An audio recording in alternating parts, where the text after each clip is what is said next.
Hello tout le monde, j'espère que vous allez bien. On se retrouve aujourd'hui pour un nouvel avis sur un mois, un drama. Et aujourd'hui, j'ai décidé de vous parler du BL Burnout Syndrome.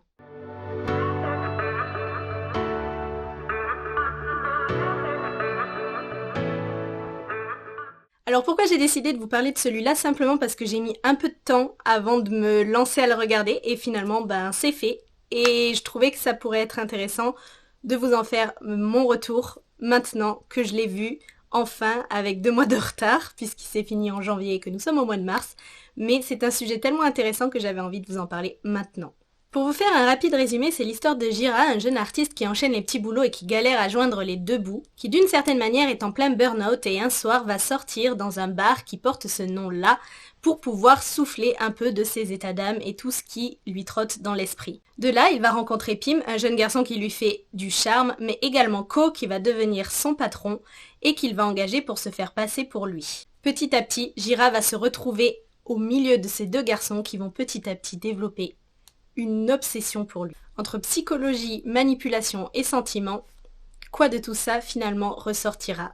Donc voilà pour le résumé, c'est assez rapide, assez simple et assez flou en même temps, mais je peux pas en dire plus, ça reste un résumé, donc je vous invite à aller regarder le synopsis sur internet si jamais, ou le trailer. J'ai longuement réfléchi à comment j'allais aborder cette critique, cette review, donc comme d'habitude je vais parler en points positifs et points négatifs, néanmoins il y a quasi pas de points négatifs, donc je vais plus parler en points positifs et en points mitigés.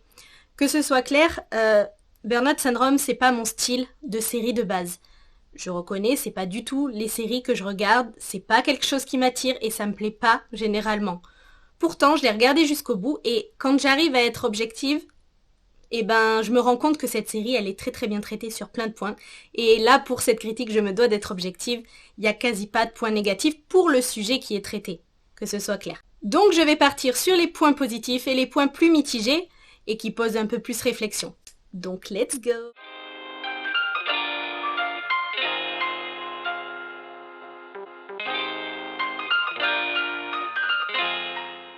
Donc pour les points positifs, je commencerai par le premier qui est la musique et l'ambiance. On se retrouve tout de suite dans une ambiance très sombre, très tendue. On sent que le sujet va pas être simple et dès le premier épisode, ça nous met dans l'ambiance, que ce soit par les couleurs tamisées, les couleurs sombres, par moments des couleurs un peu plus simples et plus colorées, mais très peu. Ça reste pas des couleurs vives, ça reste des couleurs pâles telles que le marron, le blanc et ça reste dans des couleurs très neutres quand il y en a. Mais sinon, ça reste vraiment des couleurs très sombres, très tamisées et qui nous mettent direct dans l'ambiance de la série. Les OST et les musiques sont juste incroyables, les sons pareil. En fait, dès le premier épisode, on sent un peu cette tension qui pèse sur le mental. On sent que ça va être très psychologique et grâce rien qu'aux couleurs et aux sons. Deuxième point positif, l'art dans la série. Ici, tout du long de la série, le sujet tel que l'art est mis en avant et je trouve que c'est super intéressant de voir un peu cette approche du côté créatif et artistique, du côté de l'artiste avec ses sujets et j'ai trouvé que c'était vraiment intéressant de voir cette vision-là. Je pense qu'il faut avoir un petit peu l'âme créative et artistique pour comprendre un peu le personnage de Jira qui est totalement dans une vibes artistique et pour comprendre, on va dire, tout ce qui est mis en avant autour de l'art dans cette série. Je trouve que ça change parce que c'est vrai que l'art, c'est pas forcément un sujet qui est très bien traité ou en tout cas quand il est traité dans les séries, il est pas forcément développé. Je trouve qu'ici, il est vraiment mis en avant à travers le regard de l'artiste joué par Jira ou bien à travers le regard des autres comme la conservatrice qui est Ing ou les autres qui servent de modèle. Je trouve que c'est très intéressant et ça fait plaisir de voir ce sujet-là développé dans une série. Un autre point positif, et pas des moindres, qui est dénoncé ici, c'est le questionnement, tout ce questionnement autour de l'IA. Alors vous allez me dire, l'IA, qu'est-ce que ça vient faire au milieu de cette histoire d'artiste et au milieu de cette histoire de burn-out ? Eh ben oui, l'IA, c'est le gros sujet questionnement finalement de cette série, et j'ai trouvé très très positif de le traiter comme ça. Finalement, ça remet beaucoup de choses en question. L'IA, est-ce qu'elle peut prendre la place de cet artiste ? Et j'ai vraiment trouvé que c'était vraiment bien amené, ce questionnement. Finalement, est-ce qu'un IA peut vraiment remplacer l'artiste en lui-même ? Et c'était très intéressant à voir comment la réalisation de la série avait amené ça en fait. Surtout aujourd'hui, en fait, c'est un sujet de société parce qu'aujourd'hui, l'IA prend une place petit à petit et assez grande dans notre vie quotidienne et elle pose questionnement. Est-ce qu'elle est utile? Est-ce qu'elle est dangereuse? Quel est le degré finalement entre le côté utile et le côté dangereux? Comment s'en servir sans que ça vire au drame? Et en fait, c'est tout ce questionnement. Il y a toujours ceux qui sont pour l'IA, ceux qui sont contre. C'est un sujet de société qui est très bien amené, je trouve, à travers le sujet qui est traité ici dans Burnout Syndrome. Autre point positif, c'est la critique qui est faite autour de l'argent. L'argent achète le monde. Et c'est un peu ce que cette série aussi veut montrer. C'est que finalement, on a un problème, encore une fois, de société qui est tout peut s'acheter finalement quand on en a les moyens. Et surtout, il y en a qui sont prêts à se vendre à n'importe quel prix pour avoir ce qu'ils veulent aussi. Et c'est cette dualité qui est montrée autour de l'argent, de la manipulation par l'argent, qui est parfois un peu déroutante et à la fois intéressante. C'est toute cette psychologie autour de l'argent. Finalement, l'argent ne fait pas le bonheur, mais on en a besoin. Et du coup, c'est toute cette critique qui est faite à travers cette manipulation de l'argent. Et je trouve que c'est un bon point positif qui a été bien traité ici et que je me devais de souligner. Ce qui m'amène finalement à un gros point qui a été traité, c'est la critique de la société. Parce qu'à travers le questionnement de l'IA, à travers l'art, le côté artistique et le côté de la manipulation par l'argent, il y a une très très très grosse critique de la société qui est mise en avant ici. Et elle est plutôt bien traitée à travers des personnages intéressants. Et je trouve que c'est des sujets qui peuvent faire peur à traiter, mais que finalement, une fois qu'on arrive à cerner et à arriver à bien le tourner, ça peut être super intéressant. Et je trouve ici que dans Burnout Syndrome, ils n'ont pas eu peur que de se servir et de parler de ça. D'une certaine manière, en fait, il y a une dénonciation de la société et des manipulations, tout ce qui se passe dans l'ombre et qu'on voit pas spécialement. Et j'ai trouvé ça vraiment intéressant et important presque d'en parler et de le traiter à travers cette série. Certains pourraient voir ça comme un gros point négatif, mais au contraire, je trouve que c'est très positif de pouvoir le traiter. Il faut pas le voir comme négatif, parce qu'en fait, c'est le but de cette série, c'est de dénoncer, et en fait, quand on arrive à l'analyser, tout ce point-là, toute cette dénonciation, en fait, on se rend compte à quel point c'est hyper subtil, hyper bien fait. C'est que ça cache pas les choses, en même temps, c'est amené d'une manière, ouais, pas subtile, parce qu'on sait de quoi on parle quand on regarde bien, mais quand même, c'est bien dosé, c'est bien fait, et la critique de la société, elle est bien là, mais on reconnaît la patte de la réalisatrice de Not Me, qui avait déjà fait une certaine critique de société dans la réalisation de Not Me. Mais c'est un autre sujet. Autre point positif, qui est le dernier d'ailleurs, c'est la psychologie des personnages. Pour moi, ça a été bonbon, la façon dont la psychologie des personnages a été traitée ici.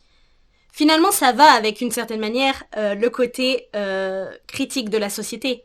Puisqu'on a des personnages qui sont en burn-out, et que ce soit clair, le burn-out, c'est quoi? C'est pas forcément quand vous en pouvez plus de votre patron au boulot, c'est pas que ça le burn-out. Le burn-out, c'est tout un système émotionnel, c'est quand émotionnellement parlant, vous arrivez plus à suivre votre corps, votre esprit, que rien va ensemble. Et on associe ça souvent, le burn-out, quand on n'arrive plus au travail. Mais c'est pas ça. Le burn-out, c'est vraiment un souci profond, psychologique et émotionnel. C'est pas lié que au travail, c'est pas lié que au côté personnel, c'est tout un ensemble quand, en fait, votre corps n'y arrive plus et que ça se transmet de différentes façons. Il y a ceux qui vont être colériques, il y a ceux qui vont être insomniaques, il y a ceux qui vont être complètement perdus, ceux qui vont être manipulés ou qu'ils vont manipuler. Il va y avoir ceux qui pleurent, ceux qui hurlent, ceux qui au contraire coupent toutes les émotions. Il y a 10 000 façons de réagir à un burn-out. Je suis pas psychologue, je ne suis pas docteur, mais clairement, je trouve que ici, à travers la psychologie des personnages, on a vu différents aspects du burn-out, finalement, et de ce vide et ce trop-plein émotionnel à la fois, qui a été traité. Et je trouve que c'était très très très intéressant de voir les personnages, ce qu'ils vendaient. Ici, on a un Jira qui est perdu, qui en peut plus, qui sait pas comment il va s'en sortir dans sa vie parce qu'en fait, il n'arrive pas à vivre de sa passion, mais en même temps, il faut qu'il gagne de l'argent pour vivre et survivre aussi, mais il sait pas comment faire. Du coup, il va se faire acheter d'une certaine manière, mais en même temps, il s'en veut aussi, ça va pas dans ses valeurs et ses principes, mais il se laisse acheter, il se laisse manipuler, et d'une certaine manière, lui aussi manipule pour arriver à ses fins.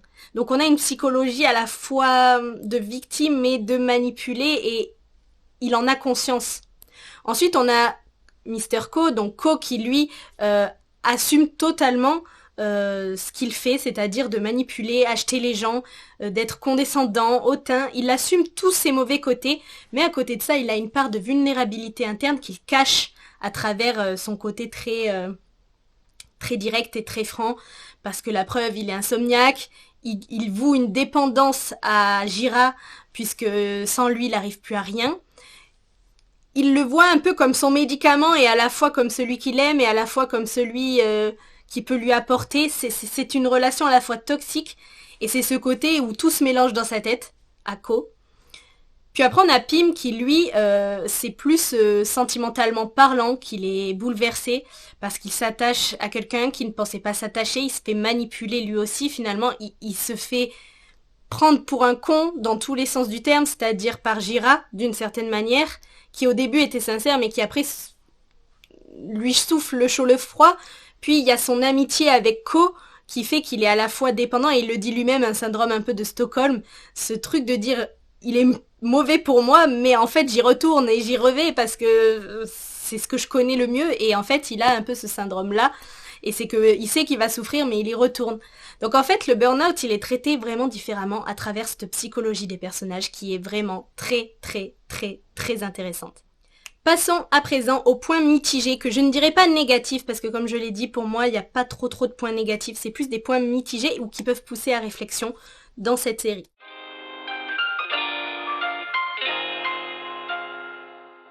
Le premier point, c'est l'histoire d'amour entre Ko et Jira.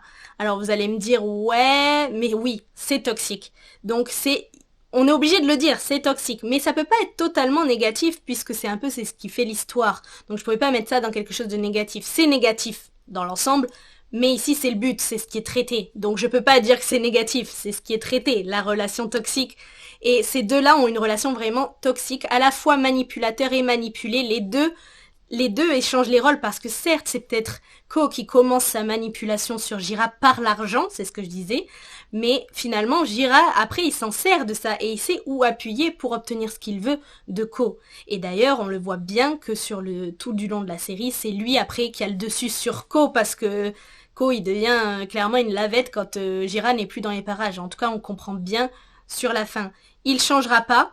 Les deux ont conscience qu'ils ne changeront pas, parce que l'un a l'âme d'artiste, l'autre a l'âme capitaliste, et au final les deux, on se dit que ça matche pas. Et c'est vrai, sur le principe ça matche pas, et pourtant ils sont comme des aimants attirés l'un vers l'autre, à la fois toxiques et à la fois besoin d'être ensemble pour être moins toxiques. Je sais pas si c'est logique ce que je dis, mais je me comprends. Limite, dans cette relation, en fait, si au début ça paraît inégal, en fait, une fois qu'ils fusionnent ensemble, on se dit, soyez toxiques entre vous, mais ne mêlez pas les autres à ça. En gros, c'est un peu une toxicité que seuls eux peuvent comprendre. Et d'ailleurs, on le voit à la fin, parce que quand Jira dit à Ko, est-ce que nous deux ça va durer ou ça peut marcher, il lui dit, j'en sais rien, mais on verra bien, quoi. En gros, c'est parce que cette relation entre muse et artiste, et cette relation entre de sauveur finalement, parce que Jira, il voit Ko comme sa muse, et Ko, il voit Jira comme son médicament. Donc en fait, ils ont une codépendance que même s'ils peuvent plus se blairer à un moment donné, ils peuvent pas s'empêcher de revenir l'un vers l'autre. Et c'est cette relation et cette ambiguïté de relation qui est vraiment intéressante, mais qui peut déranger aussi. D'où le côté mitigé. Malgré ça, Off et Gunn, il nous donne encore une fois une magnifique prestation. Off à moitié à poil tout le long de la série, je vais pas mentir que ça m'a bien plu. Mais bon, ce que j'aime dans l'alchimie de Off et Gunn, c'est que quoi qu'ils jouent ensemble, au final, ils sont très bons dans ce qu'ils font.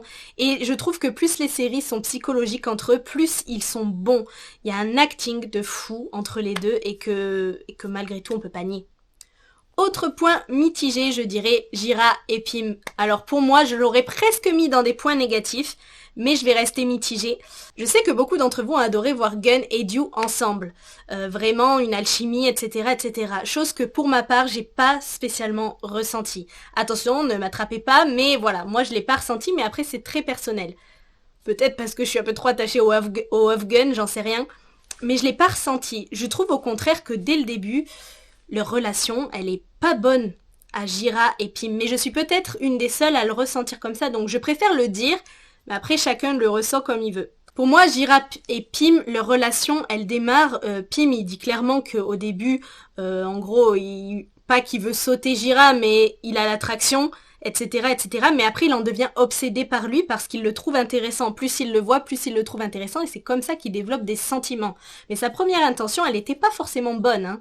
Faut le dire. Faut pas oublier. Jira, quant à lui, il continue de se laisser charmer, il flirte avec Pim, mais sans pour autant à chaque fois aller au bout. C'est-à-dire qu'il lui souffle le chaud et le froid aussi. Donc en fait, leur relation, elle est pas bonne dès le début. Elle est ambivalente, ambiguë, sans lettres. Et en même temps, c'est je souffle chaud, je souffle froid de la part de Jira. Pim qui devient obsédé. Et en fait, cette obsession et cette contradiction, ça matche pas. Et moi, pour moi, c'est une relation qui, depuis le début, est vouée à l'échec. Je sais qu'il y en a beaucoup qui disaient «Ah, mais ça serait bien qu'ils finissent avec Pim et tout». Et je sais qu'il y en a qui l'ont presque regretté qu'ils finissent pas avec Pim. Mais pour moi, c'était pas possible. Ça va pas avec son âme d'artiste. Ça va pas avec le personnage de Jira. Et moi, dès le début, je l'ai dit, ce n'est que mon point de vue, encore une fois. Mais pour moi, bien qu'il y avait une alchimie entre les deux acteurs, on va pas se mentir. Et même entre, mine de rien, les personnages. Pour moi, c'était pas des personnages qui étaient faits pour être ensemble, c'était sûr et certain. Parce que les deux sont aussi toxiques à leur manière. Ça reste de toute façon des personnages toxiques, tous. Mais ensemble, ça aurait pas marché, malgré tout, parce que même ce côté où Pim, il a pas cette âme, il essaye de le comprendre, l'âme de l'artiste, mais en même temps, il y arrive pas plus que ça. Et en même temps, Jira, il essaye de se laisser aller, et il y arrive pas avec Pim et il y a un blocage. Donc en fait, depuis le début, on le sent que c'est pas fluide en fait. Donc c'est pour ça que je le mets dans les mitigés parce que je sais que beaucoup ont aimé l'idée de Pim avec Jira. Moi, c'est très mitigé. C'est vraiment une relation, c'était le triangle pour faire le triangle amoureux un petit peu qui pour moi n'était pas très très utile mais en même temps, c'était aussi pour toute cette psychologie de personnage donc c'était utile. Donc encore une fois, c'est pour ça que c'est mitigé. Autre point mitigé, pour moi, c'est les sentiments de Jira. Les sentiments de Jira quand il tombe amoureux de Ko.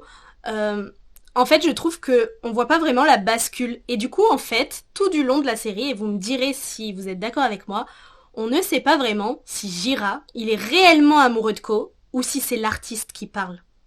Parce qu'il est attaché à sa muse. Moi, clairement, on le voit pas à quel moment réellement il tombe amoureux. Et d'ailleurs, il le dit, c'est une affection, c'est une obsession pour sa muse qui lui fait des émotions à chaque fois qu'il le dessine. Mais en fait, on voit Ko qui devient dépendant et qui lui dit je veux plus que ça. Mais Jira, de son côté, il se laisse faire et on se demande, moi pendant un moment, je me suis demandé s'il se laissait pas faire pour avoir la paix à un moment donné. Vraiment, sur le coup, j'ai eu un temps de est-ce qu'il est vraiment amoureux ou est-ce qu'il se laisse faire pour que le patron il lui foute la paix? Enfin voilà, vraiment je me suis posé cette question à un moment donné et après j'ai compris qu'il tombait vraiment amoureux.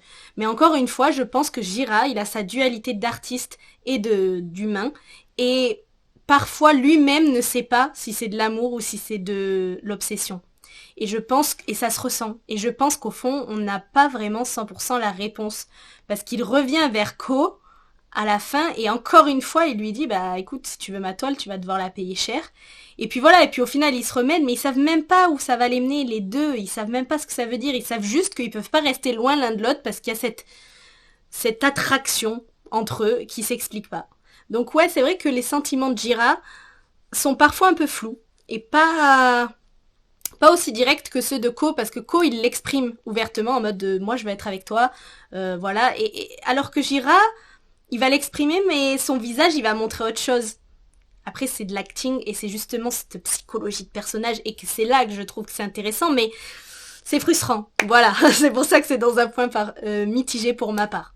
Autre point mitigé, il n'y a pas beaucoup de lieux ou d'endroits différents où est tournée l'histoire. Je le mets dans les points mitigés parce qu'il y en a quand même, et en même temps, parce que c'est aussi, je pense, un choix artistique. Je sais pas, j'étais pas dans la réalisation, mais pour moi, le fait que ça tourne dans le bar, les deux appartements, enfin, les trois appartements, finalement, il y a celui de Pim, celui de Jira et celui de Ko. Et ensuite, on a le bar, le burn-out, et la conservation, enfin, l'endroit où on voit Ing, la conservatrice. C'est tout. Il n'y a pas 10 000 endroits différents, en fait, finalement. Il y en a quelques-uns, mais ça reste vraiment centré beaucoup sur les 3 appartements et sur le bar du burn-out. Et je trouve que c'est à la fois un choix artistique et de réalisation que je trouve génial, mais qui est un peu frustré parce que ça tourne vraiment qu'entre ces pièces-là. Mais encore une fois, c'est mitigé puisque ça dépend de la vision que vous avez de la série. Comme je dis, je pense que c'est un choix artistique, c'est fait exprès aussi, un choix de réalisation. Du coup, je peux pas mettre ça dans un point de vue négatif, en fait. Dernier point mitigé, je parlerai de l'amitié entre Pim et Ko. Pour moi, pourquoi je le mets dans les mitigés? Pas parce que je l'aime pas, cette amitié-là. Au contraire, c'est parce que je la trouve pas assez développée. En fait, elle est là, elle est toxique aussi, elle est malsaine par certains points et en même temps, encore une fois, codépendante. C'est une amitié où ils s'envoient chier, ils se tapent dessus, ils sont tout le temps en compétition, mais en même temps, ils peuvent pas s'empêcher.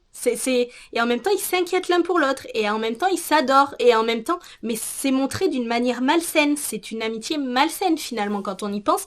Et c'est cette amitié-là que j'aurais voulu voir tellement plus développée. Pour le coup, j'aurais plus apprécié, mais là c'est mon point de vue personnel, j'aurais beaucoup plus apprécié de développer l'amitié de Ko et Pim plutôt que Pim et Jira. C'est mon avis. Vous n'êtes pas obligé de penser pareil. Mais clairement, ouais, cette amitié-là, un peu frustrée de ne pas en avoir vu plus. On comprend que ça date de l'enfance, on comprend qu'ils se sont toujours plus ou moins comparés l'un à l'autre, etc. Mais c'est en surface. Pour moi, c'est le petit bémol, le petit truc que j'aurais voulu voir. Mais d'un autre côté, ça me choque pas non plus parce que c'est sûrement un choix aussi de pas être rentré dans le détail. Donc c'est mitigé. Il y a ceux qui, je pense, s'en foutraient d'avoir l'histoire de Pim et Ko. Moi, pour ma part, c'est un point qui m'a frustrée.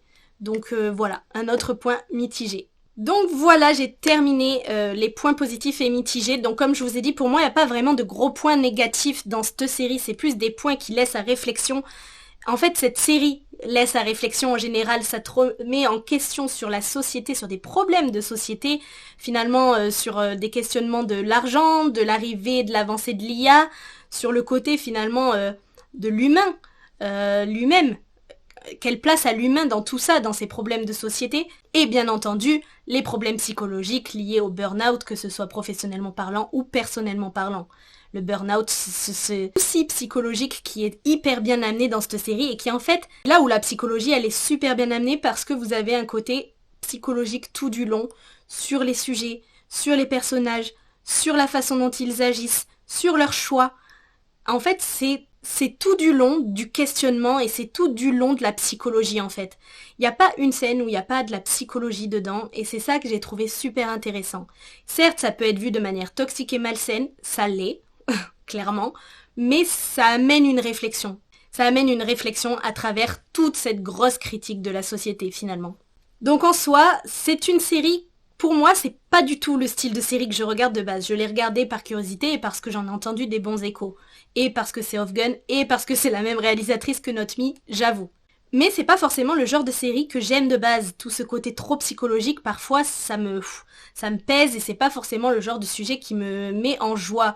Mais parfois, c'est intéressant de reconnaître que même si c'est pas votre genre de série de base, et en fait, il y a des séries qui sont très bien traitées. Et c'est le cas de Burnout Syndrome. Ce n'est pas mon style, mais je suis obligée de reconnaître que tout ce qui est amené dans cette série, c'est super important, très bien amené et très bien traité. C'est pas parfait, mais comme toute série, mais je trouve que les sujets sont bien amenés et que si vous analysez un petit peu plus le sujet en fond, vous pouvez voir toute cette critique derrière. La preuve, je suis un peu en train de le faire.